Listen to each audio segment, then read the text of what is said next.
Hello friends, welcome to KHR rocking updates.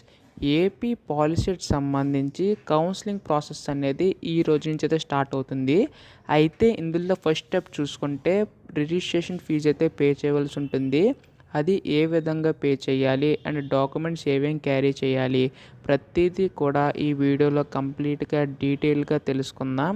అంతకంటే ముందు ఛానల్ని అయితే సబ్స్క్రైబ్ చేసుకోండి. మీ యొక్క సపోర్ట్ ఉంటే ఎలాంటి వీడియోస్ నేను ఇంకా చేయగలుగుతాను. So please to subscribe. ఇంకా ఆలస్యం చేయకుండా వీడియోలోకి అయితే వెళ్ళిపోదాం.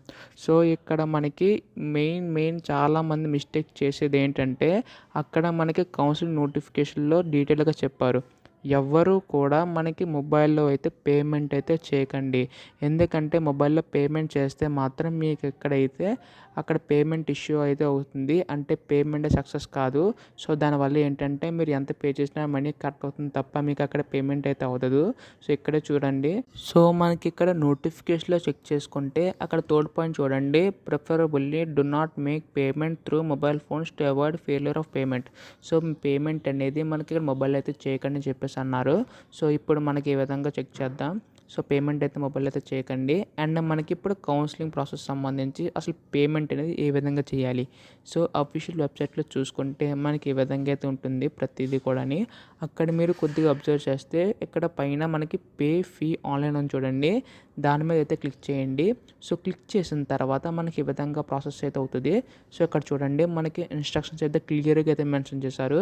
ఓసీ బీసీ వాళ్ళకైతే 700, ఎస్సీ ఎస్టీ వాళ్ళకైతే 250 అని చెప్పేసి ఉంది. సో ప్రాసెసింగ్ ఫీ అనేది మనకి ఈ రోజు నుంచి అంటే ఫ్రమ్ 24 అంటే ఈ రోజు నుంచి మనకి ప్రాసెసింగ్ ఫీజు అయితే పే చేయొచ్చు అని చెప్పేసి అన్నారు. క్రెడిట్ కార్డు ద్వారా కానీ, డెబిట్ కార్డు ద్వారా కానీ, నెట్ బ్యాంకింగ్ ద్వారా కానీ ఈ విధంగా చేయొచ్చు అని చెప్పేసి అన్నారు. సో చేసిన తర్వాత మీరు ఏం చేయాలంటే అది ప్రింట్అవుట్ అయితే తీసుకోవాలి. సో పేమెంట్ ఏ విధంగా చేయాలో చూద్దాం. ఇక్కడ చూడండి ఆన్లైన్ ఫీజు పేమెంట్ అని చూడండి. అక్కడ మీ యొక్క హాల్ టికెట్ నెంబర్ అండ్ అలాగే ర్యాంక్ ఎంటర్ చేసి సో ఇక్కడ ఒకటి ఎంటర్ చేయాలి. అది ఏంటంటే ఇక్కడ మనకి క్యాప్చా వస్తుంది. సో క్యాప్చా అనేది సేమ్ ఏవైతే ఉందో ఇక్కడ ఎంటర్ చేయాలి. అక్కడ ఎంటర్ చేసిన తర్వాత పే ఫీజు ఆన్లైన్ మీద క్లిక్ చేస్తే మనకి ఈ విధంగా రావడం అయితే జరుగుతుంది. అక్కడ మీరు అందులో ఏం చేయాలంటే క్రెడిట్ కార్డ్ కానీ, డెబిట్ కానీ సంబంధించి సెలెక్ట్ చేసుకొని అక్కడ ఎంటర్ చేసి అక్కడ మేక్ పేమెంట్ మీద క్లిక్ చేస్తే మీ పేమెంట్ అయితే అవుతుంది. పేమెంట్ అయిన తర్వాత ఏం చేయాలంటే అక్కడ మీరు పేమెంట్ అయిందో లేదో తెలుసుకోవాలనుకుంటే ఇక్కడ ట్రాన్సాక్షన్ సక్సెస్ అని వస్తుంది. అక్కడ మీరు ఈ విధంగా చెక్ చేసుకోవచ్చు ట్రాన్సాక్షన్ సంబంధించి. సో మీకు పేమెంట్ అయ్యిందా లేదా మళ్ళీ చెక్ చేసుకోవాలనుకుంటే సేమ్ మళ్ళీ పేమెంట్ మీద క్లిక్ చేసి అంటే ఆన్లైన్ మీద క్లిక్ చేసి పే ఆన్లైన్ మీద క్లిక్ చేసి అక్కడ మీ హాల్ టికెట్ నెంబర్ ర్యాంక్ మీద క్లిక్ చేస్తే మనకి పేమెంట్ అయిపోయింది మళ్ళీ పే చేయగలని చెప్పేసి వస్తుంది. అలా వస్తే మీ పేమెంట్ అయితే కన్ఫర్మ్ అయిపోయినట్టు ఈ విధంగా ప్రాసెస్ అయితే ఉంటుంది. సో ఇన్ కేస్ ఆ విధంగా రాలేదు, మనీ అయితే కట్ అయినాయి, అప్పుడు ఏం చేయాలి మీకు డౌట్ రావచ్చు. ఇక్కడ మెన్షన్ చేశారు, నోటిఫికేషన్ మెన్షన్ చేశారు, క్లియర్గా చూడండి. ఇన్ కేస్ మనకి మనీ కనుక డెబిట్ అయ్యి అక్కడ ఫెయిల్యూర్ ట్రాన్సాక్షన్ కనుక చూపిస్తే మనకి 4 వర్కింగ్ డేస్లో మనీ అయితే మన బ్యాంక్ అకౌంట్లో క్రెడిట్ అయిపోతుందని చెప్పేసి ఉంటుంది. ఒకవేళ ఇన్ కేస్ క్రెడిట్ అవ్వకపోతే మాత్రం మీరు ఈ మెయిల్కి అయితే మీ యొక్క transaction ID, hall ticket number, date of payment email ID mention చేసి సో ఈ విధంగా ఈ మెయిల్ ఐడికి అయితే మెయిల్ చేయవలసి ఉంటుంది. ఈ విధంగా అయితే చెప్పారు.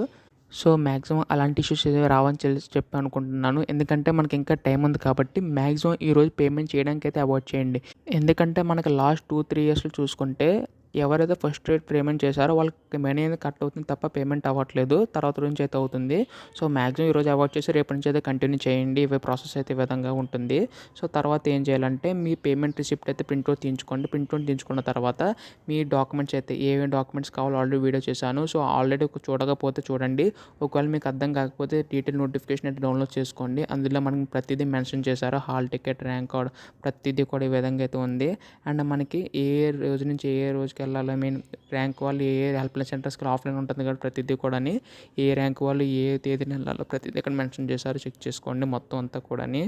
సో మీకు పూర్తిగా క్లియర్ కట్గా అర్థమైంది అనుకుంటున్నాను. ఇన్ కేస్ మీకు ఇంకేమైనా డౌట్స్ ఉంటే మాత్రం కింద కామెంట్ చేయండి. డెఫినెట్గా రిప్లై అయితే ట్రై చేస్తాను. ఎవరు కూడా ప్యానిక్ అవ్వకుండా పేమెంట్ విషయంలో అయితే కొద్దిగా ఇబ్బంది అయితే ఉంటుంది. బట్ మీకు అర్థం కాకపోతే నాకు కాంటాక్ట్ అవ్వండి. ఖచ్చితంగా మీకు అయితే రిప్లై ఇవ్వడానికి అయితే ట్రై చేస్తాను. సో ఛానల్ అయితే సబ్స్క్రైబ్ చేసుకున్న తర్వాత హెల్ప్లైన్ సెంటర్ సంబంధించి కానీ, కీ ఆఫ్ వెబ్ ఆప్షన్ సంబంధించి కానీ ప్రతిదీ కూడా మన ఛానల్ మీకు గైడెన్స్ ఇస్తుంది. So thanks for watching guys. By now.